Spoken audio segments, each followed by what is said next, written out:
Em junho, o NTSB anunciou que agora estão emitindo suas próprias recomendações e ações de mitigação em torno de um sistema que, em algumas circunstâncias raras, pode encher o ar na cabine do Boeing 737 MAX, com fumaça acre e venenosa. O pior é que a maioria dos pilotos do 737 MAX nem sequer conhecia este sistema até recentemente. Antes de continuarmos, provavelmente vale a pena falar um pouco sobre este sistema chamado Dispositivo de Redução de Carga, ou LRD, e também quais outras aeronaves o têm, o que ele faz e por que é um problema. Porque, como se verifica, não é realmente o sistema em si que é o problema aqui, mas como ele foi implementado nos motores do Boeing 737 MAX. E essa também é a razão pela qual a NTSB agora está se envolvendo. Em fevereiro de 2025, publiquei um vídeo no canal Mentor Pilot, onde analisei o sistema LRD e os 2 voos recentes da Southwest Airlines, onde ele havia sido acionado, como muitos de vocês devem se lembrar. Agora, se você ainda não assistiu, isso não é o que eu chamaria de um vídeo típico do Mentor Pilot. Ele apresentou 2 eventos da Southwest, mas em sua essência, este foi um vídeo preventivo, não reativo, e foi feito para destacar um problema que ainda não foi resolvido, o que é algo que eu simplesmente não havia feito antes. Eu só quero o resultado mais seguro possível para meus colegas, e atualmente isso não parece estar sendo tratado. Agora, originalmente, minha intenção era apresentá-lo neste canal, no Mentor Now, o que fazia sentido, já que o Mentor Now é onde eu cubro eventos atuais ou em evolução. Mas essa história estava evoluindo de uma maneira bastante incomum e perturbadora, e, portanto, eu queria que ela tivesse a máxima exposição na minha maior plataforma. Eu ouvi falar deste sistema pela primeira vez graças a um boletim que foi emitido pela Boeing após os 2 incidentes no Sudoeste que mencionei antes, e esse boletim basicamente dizia que se um pássaro grande ou algo mais entrar em um dos motores, pode causar fumaça no cockpit, e nesse caso, precisamos seguir os itens corretos da lista de verificação de memória não normal, incluídos na lista de verificação de incêndio no motor, danos graves e separação. Isso por si só não parecia ser um grande problema, pois basicamente dizia para fazer o que já estávamos fazendo e também já praticávamos cenários como este em nossos simuladores durante o treinamento. Então, a princípio, a maioria dos pilotos do 737, inclusive eu, pensou que isso não era um grande problema, mas com uma ressalva. Havia um detalhe perturbador no memorando da Boeing, uma menção a um sistema chamado LRD, ou Dispositivo de Redução de Carga, que esteve envolvido em ambos os eventos de fumaça anteriores, mas que não foi mencionado em nossos manuais de treinamento. E isso deixou um gosto amargo na boca de muitos pilotos. Como expliquei em meus vídeos sobre os acidentes do Boeing 737 MAX, esses eventos envolveram um sistema chamado MCAS, que também foi deixado de fora dos manuais dos pilotos. E quando a Boeing lançou um boletim após o primeiro desses acidentes em 2018, eles também pareceram minimizar o problema, dizendo aos pilotos para tratar isso como um evento regular de estabilizador descontrolado, o que na realidade era uma simplificação excessiva do que realmente era. Então, com essa memória relativamente recente, esse dispositivo LRD era algo parecido? O LRD é um recurso dos motores CFM LEAP-1 Bravo do 737 MAX. Ele também é usado nos motores LEAP-1 Alpha, instalados em muitas aeronaves da família Airbus A320neo, e nos motores LEAP-1 Charlie do Comac C919 chinês. E não só isso, muitos motores de corpos largos maiores também usam sistemas semelhantes. Este sistema é necessário porque o CFM LEAP tem um ventilador maior na frente para melhorar a eficiência. Mas este ventilador maior também tem outro efeito. As pás do ventilador são mais longas e em menor quantidade comparadas às dos motores dos 737 anteriores. Isso significa que cada pá no motor LEAP é mais longa, mais larga e, portanto, mais pesada. O centro de massa da pá também está mais distante do centro de rotação. Isso, por sua vez, significa que se o motor perdesse uma pá do ventilador por qualquer motivo, então as vibrações do desequilíbrio se tornariam muito mais sérias do que em motores anteriores. Essas vibrações extremas poderiam danificar o pilar do motor, ou até mesmo desmontar a estrutura do próprio motor. Imagine uma máquina de lavar desequilibrada saltando em um piso irregular durante um ciclo de centrifugação rápida. Imagine agora um motor LiPe de 3 toneladas fazendo o mesmo, mas 3 a 4 vezes mais rápido que sua máquina de lavar. E é aqui que o LRD entra em cena. Ele funciona liberando o metal do ventilador do motor de sua fixação com o resto do motor giratório, o que permite que o ventilador se recentre automaticamente em torno de um novo centro de rotação, reduzindo drasticamente as vibrações. Agora, neste ponto, alguns de vocês podem perguntar: foi realmente tão importante que este sistema não foi mencionado nos manuais do piloto, então? Quer dizer, já que o LRD opera automaticamente, sem qualquer intervenção do piloto, e já que ele não afeta nossos controles de voo, como o Maneuvering Characteristics Augmentation System fez, e também teoricamente, então ele não traz nenhuma mudança para nossos procedimentos, não se dar ao trabalho de realmente informar, o piloto não seria um grande problema, então, certo? Bem, na verdade não. E o motivo para isso tem a ver com o potencial efeito secundário do LRD. Como expliquei no meu vídeo sobre isso, quando você voa na maioria dos aviões comerciais, incluindo o Boeing 737, você respira ar retirado dos estágios de compressão dos motores da aeronave. Mas isso normalmente é perfeitamente seguro, pois é ar que vem de uma parte do motor que está antes, ou a montante dos combustores, então não deveria haver nenhum contaminante ali. Chamamos isso de sistema de ar sangrado, e ele é usado para muitas coisas, como enviar alta pressão para o sistema de ar-condicionado e pressurização do avião, e para coisas como anticongelamento, pressurização de reservatórios hidráulicos e tanques de combustível, etc. O ar sangrado é inicialmente muito quente, o que é útil para o sistema anticongelamento, mas os pacotes de ar-condicionado também precisam resfriá-lo antes de trazê-lo para a cabine. Mas o problema aqui é que se o LRD for ativado, desacoplando o ventilador do resto do motor devido às vibrações, bem, então ele dependerá da separação de uma flange de cárter de óleo-A que permite a entrada de óleo no compressor central.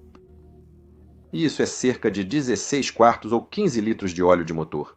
E, crucialmente, será então liberado a montante das portas de sangria pneumática. Você sabe, aqueles que fornecem o ar para a cabine e o cockpit. E não só isso, mas, como eu acabei de dizer, o ar no compressor com o qual o óleo é misturado é muito quente, então o óleo é aquecido e misturado em pequenas partículas, transformando-o em uma fumaça ácida e tóxica. Agora, você pode entender por que muitos pilotos ficaram insatisfeitos com a resposta da Boeing aos 2 incidentes de ativação do LRD da Southwest, que insinuou que isso era apenas outro tipo de evento de dano severo no motor. Mas à medida que minha equipe e eu continuávamos a pesquisar essa história, percebemos que estávamos lidando com algo que poderia se tornar um problema ainda maior se acontecesse no momento errado.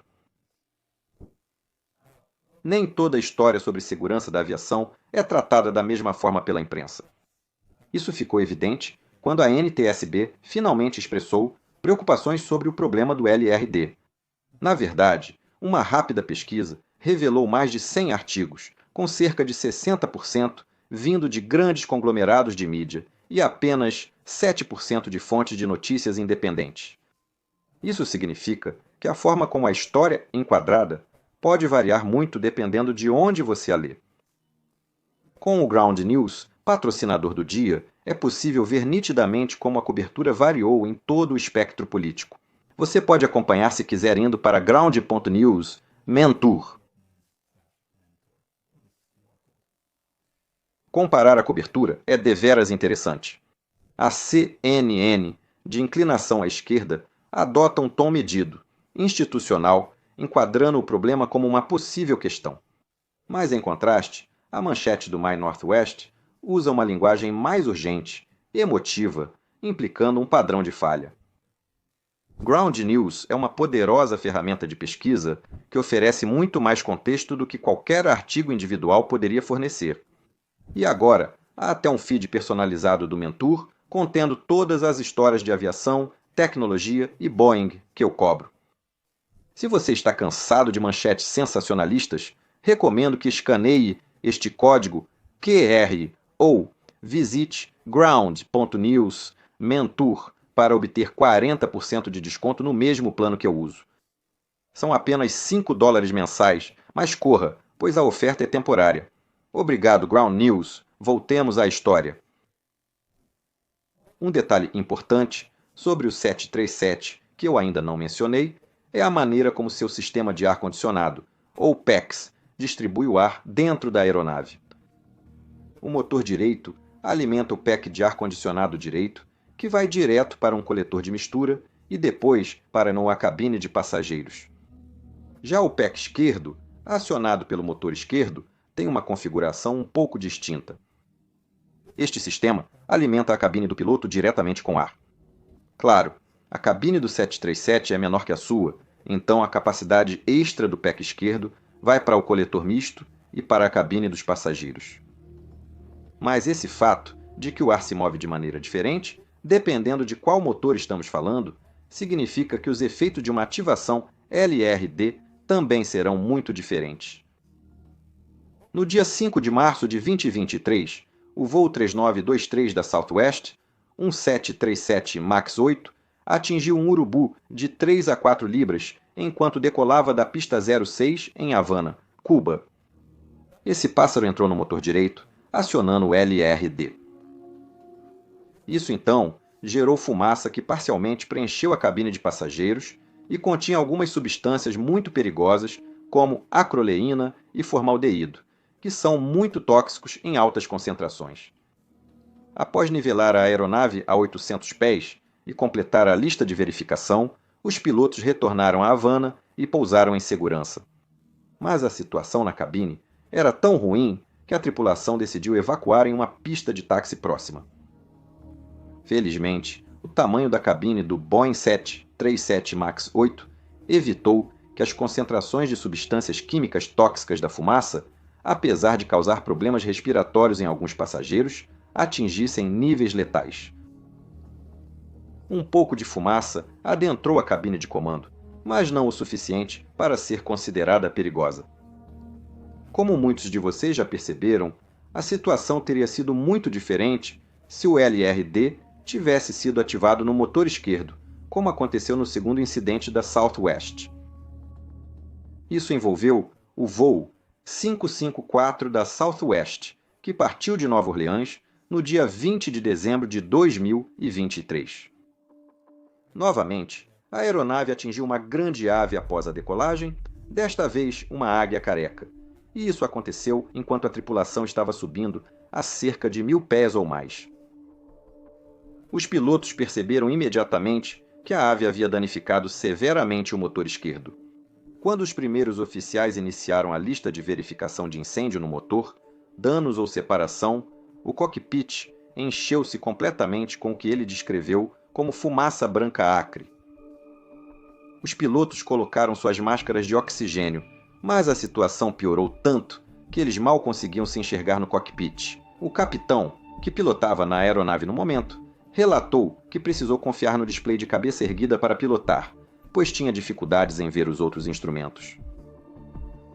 Nem todos os 737 possuem displays de cabeça erguida, e quando possuem, geralmente estão disponíveis apenas para o capitão.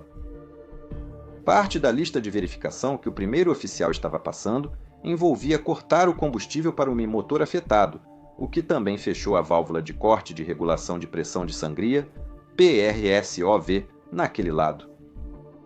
Isso impede o motor de levar ar de sangria para os pacotes de ar-condicionado e, consequentemente, para a cabine ou cockpit.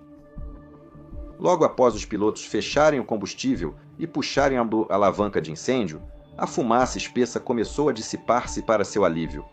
Assim como seus colegas enfrentando o mesmo problema em Havana 9 meses antes, esses pilotos pousaram em segurança de volta ao aeroporto de partida. Desta vez não foi necessário evacuar.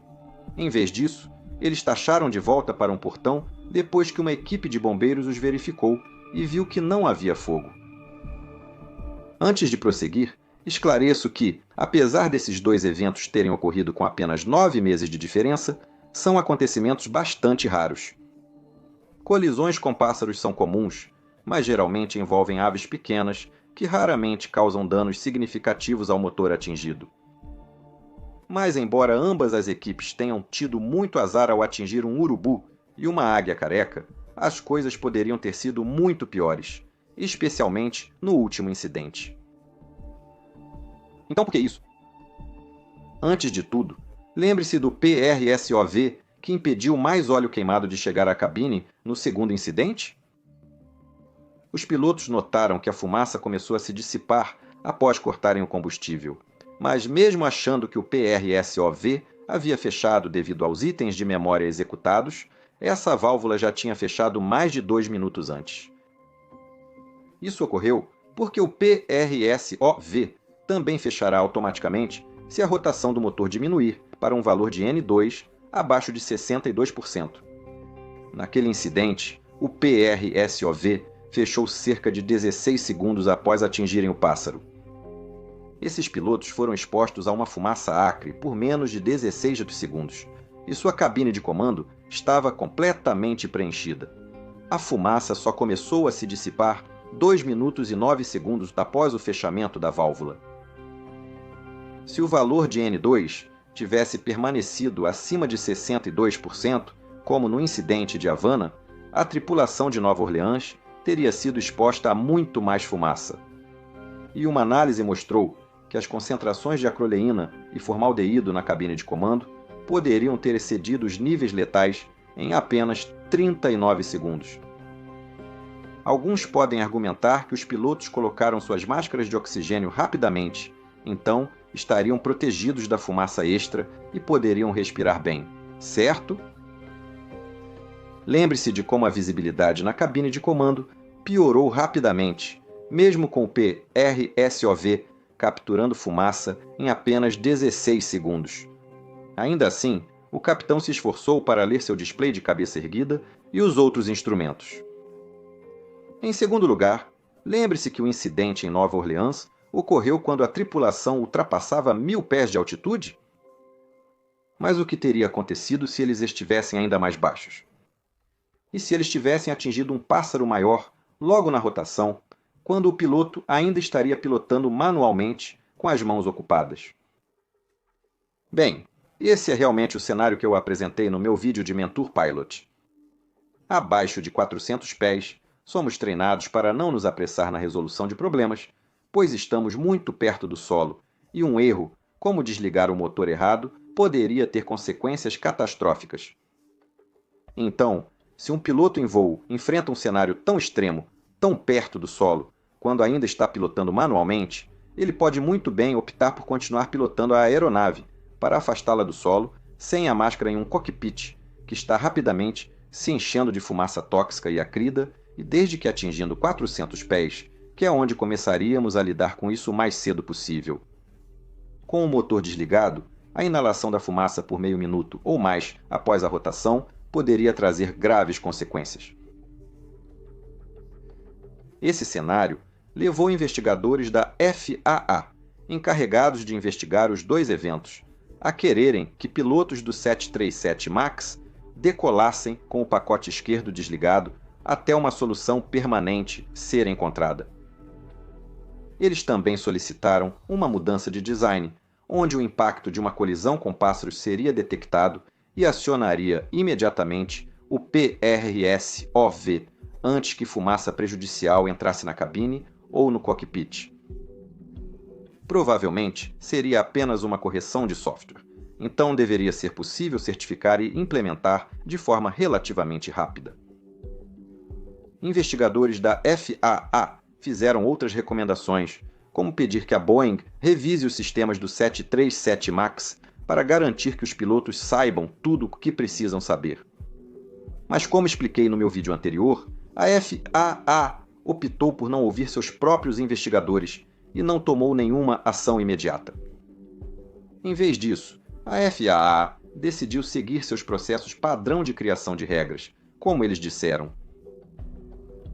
Queria destacar isso porque senti que até pilotos experientes do 737, que souberam dos 2 incidentes da Southwest, não compreenderam totalmente as implicações do ocorrido ou do que poderia acontecer se esses ataques de pássaros fossem mais perto do chão. E para provar meu ponto, me enviaram um memorando interno emitido por um grande sindicato de pilotos americano. Alguém me enviou isso, porque abordava diretamente meu vídeo, questionando seus pontos, afirmando que, por exemplo, as concentrações de fumaça no cockpit não poderiam se tornar tóxicas em apenas 39 segundos, e que as conclusões do meu vídeo eram baseadas em dados desatualizados. Para deixar claro, as informações que usei no meu vídeo vieram diretamente de um memorando vazado desses investigadores da FAA e já haviam sido amplamente divulgadas em outros meios antes de eu fazer meu vídeo. Mas eu estava realmente curioso sobre o que eles queriam dizer com isso. Então eu enviei um e-mail para o representante do Sindicato dos Pilotos que havia escrito aquele memorando, porque nada me deixaria mais feliz do que estar errado sobre isso. Talvez esse problema não fosse tão grande quanto eu pensava. Talvez ele soubesse mais do que eu. Mas eu não recebi nenhuma resposta. É curioso, não? Os sindicatos de pilotos deveriam apoiar o piloto nas questões de segurança. Então essa interação me deixou bem confuso. No entanto, devo mencionar que muitos outros representantes sindicais e pilotos entraram em contato após meu vídeo, afirmando que estavam agindo. Então isso provavelmente foi apenas um evento isolado. Assim que a FAA e, curiosamente, a EASA lidaram com isso inicialmente. Mas o que dizer do Conselho Nacional de Segurança nos Transportes, o NTSB? Em junho deste ano, a NTSB divulgou seu relatório sobre o problema do LRD como parte de sua investigação contínua sobre esses 2 incidentes da Southwest. Nesse relatório, a NTSB observou que muitos pilotos do 737 MAX ainda não estavam totalmente cientes dos 2 incidentes da Southwest que aconteceram em 2023 ou suas implicações. E isso apesar das informações que tanto a Southwest quanto a Boeing haviam divulgado no meio tempo. A National Transportation Safety Board, em seu relatório, destaca a necessidade da FAA para garantir que mais operadores informem as tripulações de voo de aviões equipados com motores CFM LEAP-1 Bravo das circunstâncias descritas neste relatório, enfatizando as mudanças da Boeing no QRH e FCOM para que os pilotos estejam cientes das ações a tomar se encontrarem fumaça no cockpit ou cabine após uma ativação de LRD. A NTSB menciona que a CFM, fabricante do motor LEAP-1 Bravo, trabalha com a Boeing para certificar uma atualização de software que fechará o PRSOV no motor afetado quando o LRD for ativado. Exatamente o que esses investigadores da FAA originalmente queriam. Contudo, a NTSB não chegou a recomendar alterações nos procedimentos, como decolar com os sangramentos desligados ou fechar o pacote relacionado. Mas eles claramente compartilharam minha preocupação e dos investigadores da FAA sobre a atual configuração do sistema. O plano é ter essa correção disponível para os operadores do 737 MAX no primeiro trimestre de 2026. Segundo meu amigo John Brown, do canal Blanco Lírio, é assim que os motores de fuselagem larga operam hoje em dia. Eles monitoram vibrações excessivas do motor, que podem acionar um LRD e desligam o PRSOV se excederem um certo limite. E isso faz todo o sentido para mim, pois o motor restante pode facilmente fornecer o ar necessário para a pressurização. Então eu realmente não entendo por que esse sistema não foi construído assim desde o início. Agora, com a correção de longo prazo em andamento, a NTSB parece ter decidido contra fazer outras recomendações temporárias, mas ressaltou que um LRD pode ser ativado por mais do que apenas colisões com pássaros. Ele também pode ser acionado por ingestão de detritos estranhos, perda de uma lâmina de turbina ou falha do ventilador, tornando a implementação desta correção de software ainda mais urgente. Finalmente, a NTSB quer que a FAA, Agência Europeia para a Segurança da Aviação, e CAAC trabalhem juntas com a CFM para garantir que outras variantes do Motolip CFM em Airbus A320neos ou Comac C919 não tenham vulnerabilidades semelhantes. O propósito de todos os meus vídeos é educar, melhorar e informar, para demonstrar o aprendizado com lições de incidentes e acidentes passados e explicar o que ocorre na indústria. Desde o início, essa história realmente se destacou para mim porque suas lições não estavam recebendo a atenção que precisavam, e é por isso que estou realmente feliz em ver que há um movimento aqui tanto para informar as equipes a curto prazo, quanto para realmente resolver o problema o mais rápido possível. Para realizar esse trabalho, minha equipe e eu necessitamos de ajuda, pois os patrocinadores nem sempre se sentem à vontade em serem associados a vídeos que criticam grandes players da indústria. É aí que entra a minha incrível equipe do Patreon. Saiba mais escaneando este código QR. Meus apoiadores no Patreon possibilitam esses vídeos. Eles também têm acesso antecipado aos meus vídeos, ajudando a aprimorar nossa qualidade e precisão. Então, para se juntar e participar do meu próximo encontro no Patreon, escaneie este código QR ou vá para patreon.com/join/mentorpilot. E você também pode nos apoiar conferindo meu corajoso patrocinador para este episódio, Ground News. Meu nome é Peter Hornfeld e você está assistindo Mentor agora. Tenha um dia absolutamente fantástico e te vejo na próxima vez. Tchau, tchau!